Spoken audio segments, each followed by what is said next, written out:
All right. So we all have an inner critic.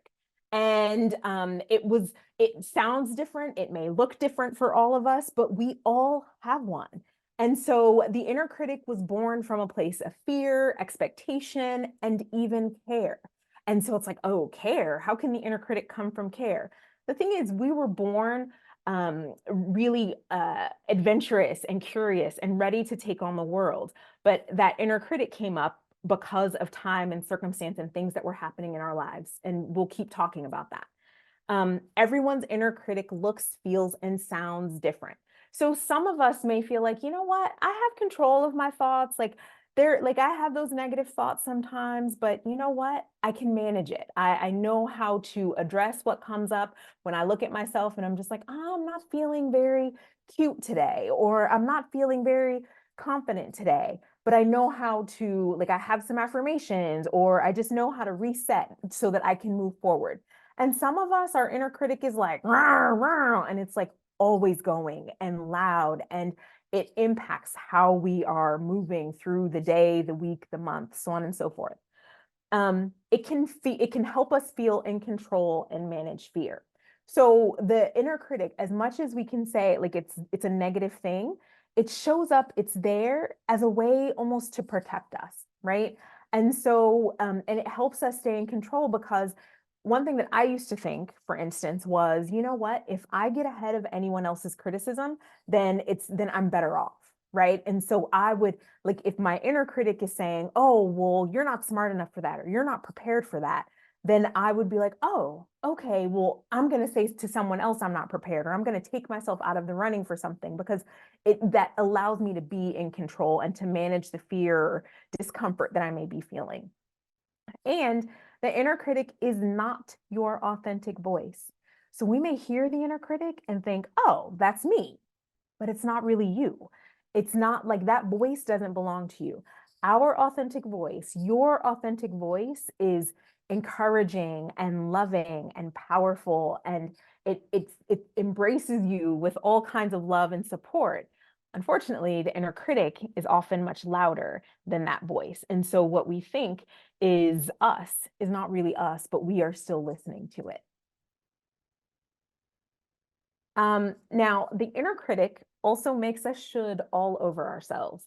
When I was going through my certification for coaching, one of the instructors, he asked me one day, he was just like, why are you shoulding all over yourself? And I was like, huh?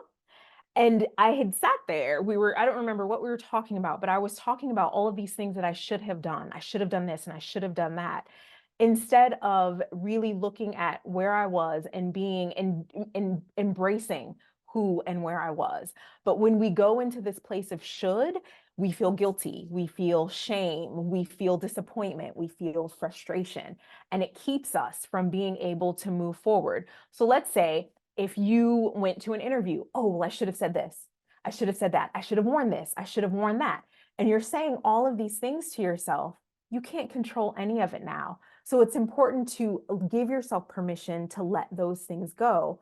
Otherwise, the inner critic is just going to keep going. And if you let it keep going, it's going to get louder. It's going to just keep going, and it's going to impact that emotional space and make you feel more bad about yourself than you may already.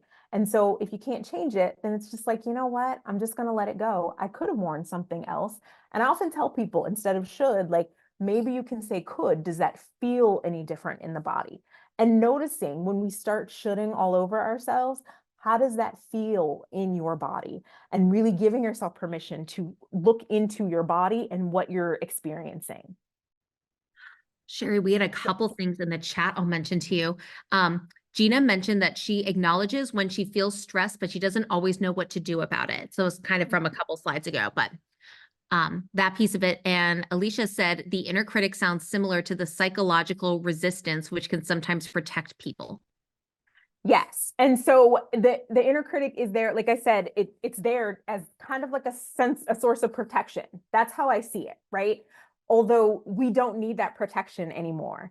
There are certain points in our life where we need to, and I'm getting a little bit ahead, but it's fine. Like, let's just go with it.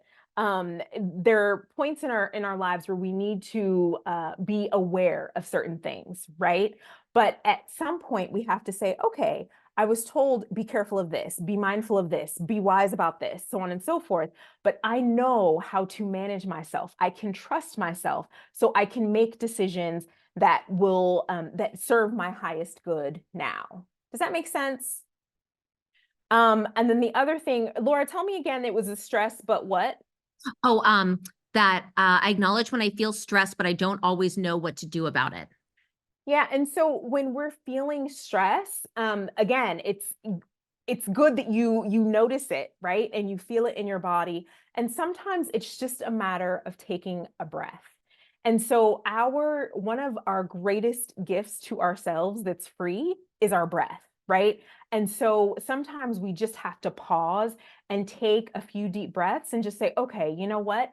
This is happening right now. What can I do about it? And maybe you pause and make a list. I'm sorry, you make a list of things that you are able to do about it and go from there, right? Because sometimes when we're feeling stressed about something, we there are parts of it that we can't do anything about in the moment. But what can I do? Maybe if I'm feeling stressed, I'm going to take that breath, or maybe I have 5 minutes and I can go for a walk around the block. Or maybe one of my favorite things, and again, we'll talk about this more. One of my favorite things is to dance. So you turn on your favorite song and you just move your body, because what we aren't taught to do is, or to be aware of, is it's if we don't address it, it's just going to sit there, right? But if you decide to dance, if you love music and you decide to dance or just move, we're moving that negative, unpleasant energy through our bodies.